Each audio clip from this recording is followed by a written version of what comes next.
America will be the loser in this situation with Russia and fall from its superpower status. Now, before I begin, I want to state I'm a proud American and I stand behind my country regardless of how this analysis goes.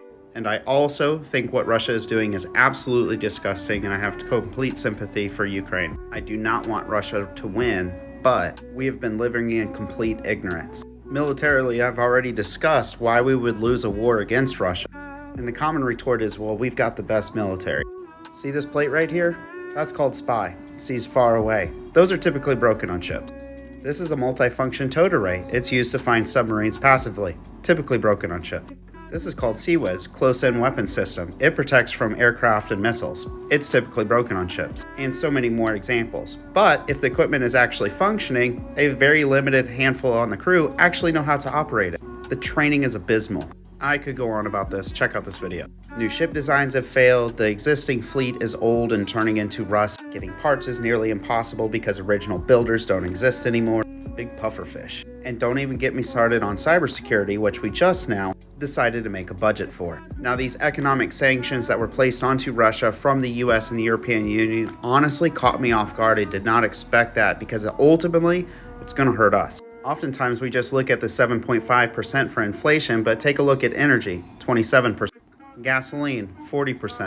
Food was about on par, and with Russia being a major supplier of energy, food products such as wheat, it's going to send these numbers spiraling upwards and inflation much worse. Don't believe me? Here's oil just for today. It looks like a crypto. Wheat's doing even better. Middle class and low income will be the ones paying for this, along with your Big Mac. Now the question is why are we in crypto? Obviously to make a lot of money, but the original purpose is because we didn't trust the monetary system in place. So it's going to come down to really testing that theory.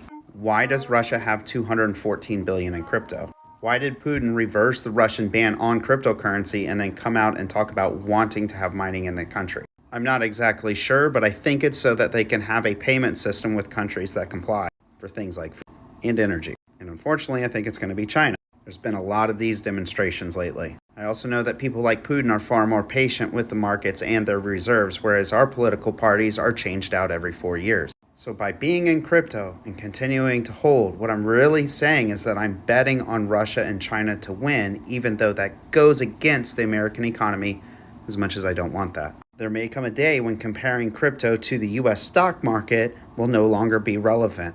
This forecast seems to be doing okay. And though it's unpopular, this guy made his fortune by betting against the system. Maybe this is me. This is me here in the denial state. It's certainly a possibility, and I'm okay holding through this, because regardless, this is here to stay.